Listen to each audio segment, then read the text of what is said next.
South Africa has been jolted by a political earthquake so powerful that it has left citizens stunned, institutions shaken, and the ruling African National Congress plunged into unprecedented panic.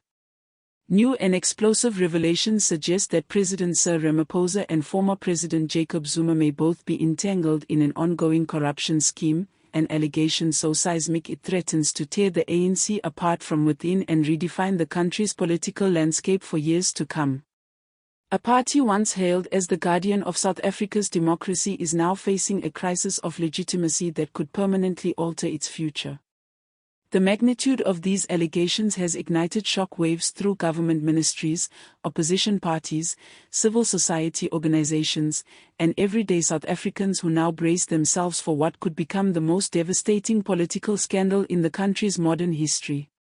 Leaked reports that have surfaced indicate that investigators have uncovered extensive trails of money, suspicious transfers, and offshore accounts connecting several powerful ANC officials to covert financial activities, with the names of Ramaphosa and Zuma allegedly appearing in a string of communications and financial documents. For years, South Africans have heard quiet whispers of corruption at the highest levels of power, rumors of secret deals and hidden fortunes, but now those whispers appear to be solidifying into concrete links. Evidence reportedly points to a sophisticated, long-running system embedded deep within the state, one that may have silently siphoned resources meant for development, welfare, and infrastructure directly into private pockets for more than a decade. Investigators close to the case claim that millions of rands have been diverted through a web of shell companies, foreign financial channels, and political development funds. The money trails, according to early findings, trace suspicious transactions back to government tenders and public projects originally designed to uplift citizens. Instead, these funds may have been repurposed for the enrichment of political elites. For many South Africans, the revelations strike the deepest nerve, a sense of betrayal that runs far beyond anger. Ramaphosa rose to power promising to clean up a deeply corrupted ANC after years of scandals during Zuma's tenure. He painted himself as a reformer determined to restore integrity, transparency, and accountability to a party long tarnished by factionalism and greed. Yet insiders now argue that both leaders may have benefited from overlapping networks of influence and financial leverage, relying on their loyal allies to maintain control over lucrative deals and secure political protection. One source close to the investigation was blunt in stating that although the two leaders may have clashed publicly, the financial networks behind the scenes suggested cooperation rather than rivalry. If the allegations are confirmed, then Ramaphosa's promised new dawn may have been built upon the same corrupted foundations he vowed to destroy, and Zuma's lingering shadow within the system may never have truly disappeared.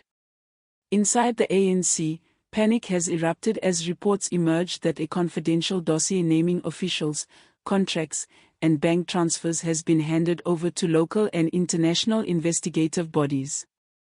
The dossier allegedly details how certain companies secured massive government tenders in exchange for political loyalty, with kickbacks funneled through development partnerships and business fronts. Analysts warn that this scandal, more explosive than any before it, could finally rupture the ANC, which is already deeply fractured by internal rivalries. Factions within the party are turning on one another, each blaming the other for the leak and the public exposure of years of hidden dealings. Some senior members reportedly believe Ramaphosa should step down temporarily until his name is cleared, while others argue the leak may have been orchestrated by Zuma's faction to destabilize the president's leadership. The rivalry between the two men, one of the most dramatic political sagas in South Africa's contemporary history, may now be reignited with a ferocity never witnessed before. Zuma's supporters have already seized on the revelations as vindication, claiming their leader has been unfairly vilified and that Ramaphosa's alleged involvement proves he is no better. Ramaphosa's allies, meanwhile, accuse Zuma's camp of planting fabricated evidence to manipulate public perception.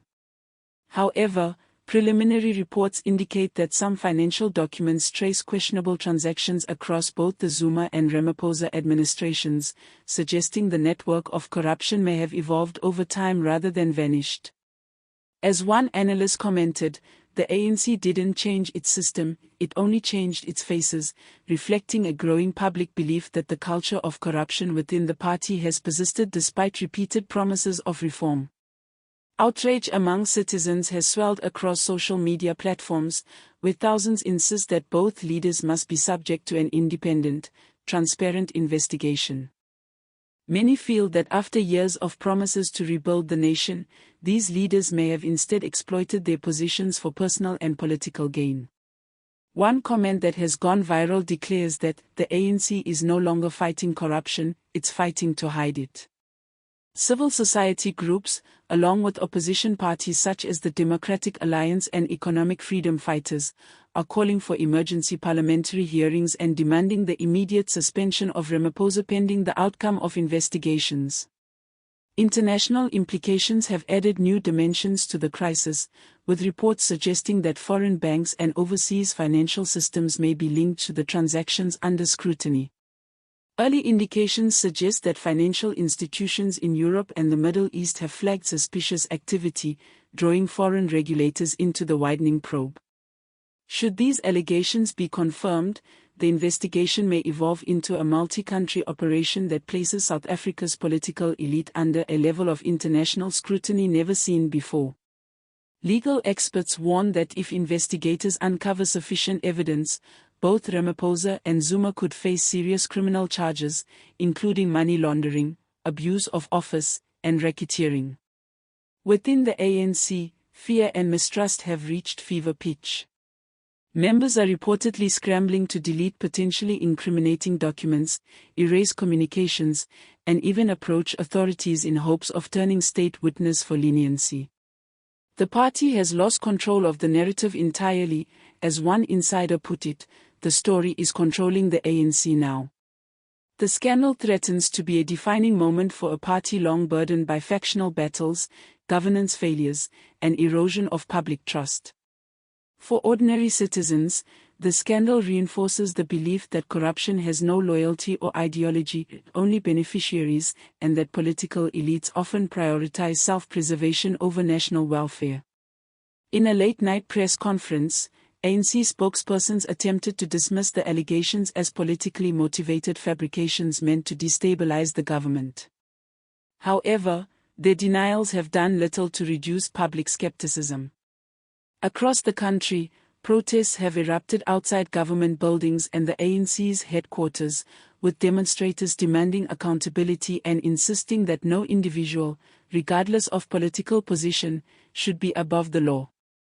Opposition parties continue to leverage the scandal to challenge the ANC's grip on power, calling for motions of no confidence, forensic audits, and swift legal action.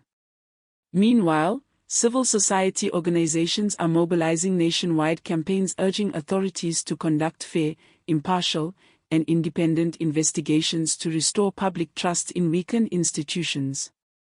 The internal political dynamics of the ANC have become increasingly volatile, with Ramaphosa's allies accusing rival factions of plotting a coordinated campaign to remove him, while Zuma supporters celebrate the scandal as proof of Ramaphosa's alleged hypocrisy. Behind closed doors, top officials are reportedly consulting both legal experts and political strategists as they weigh survival tactics or seek ways to exploit the crisis to gain power. Analysts warn that continued infighting and public exposure could irreparably damage the ANC's cohesion and electoral prospects, particularly with the 2026 national elections approaching rapidly. If these predictions come true, the consequences for the ruling party could be catastrophic. A party once seen as a symbol of liberation and unity may instead be remembered for succumbing to the same corruption it once claimed to oppose. Commentators suggest that the coming weeks will be critical as the ANC faces a stark choice: take decisive action to investigate and discipline those implicated, or risk a collapse that could reshape the entire political order. The revelations have also cast a harsh light on the fragility of trust in political leadership.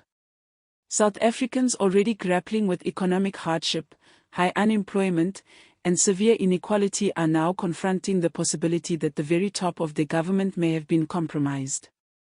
As investigators trace financial networks, interview key figures, and examine offshore accounts, questions continue to multiply. How large is the corruption network? Who else was involved?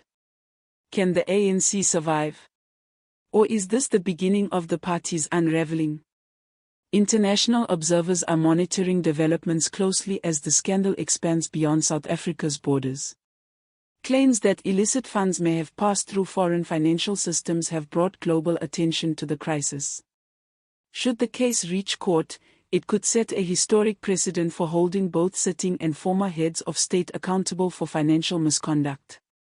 Public outrage shows no sign of fading, with millions of South Africans sharing theories, leaked information, and demands for justice across social media. Opposition parties continue to push for the ANC's removal from power, while civil society groups intensify their calls for transparency, oversight, and reform. Uncertainty hangs heavily over the nation as the political drama deepens. Analysts predict that the fallout could lead to resignations, prosecutions, or a total restructuring of the ANC's leadership.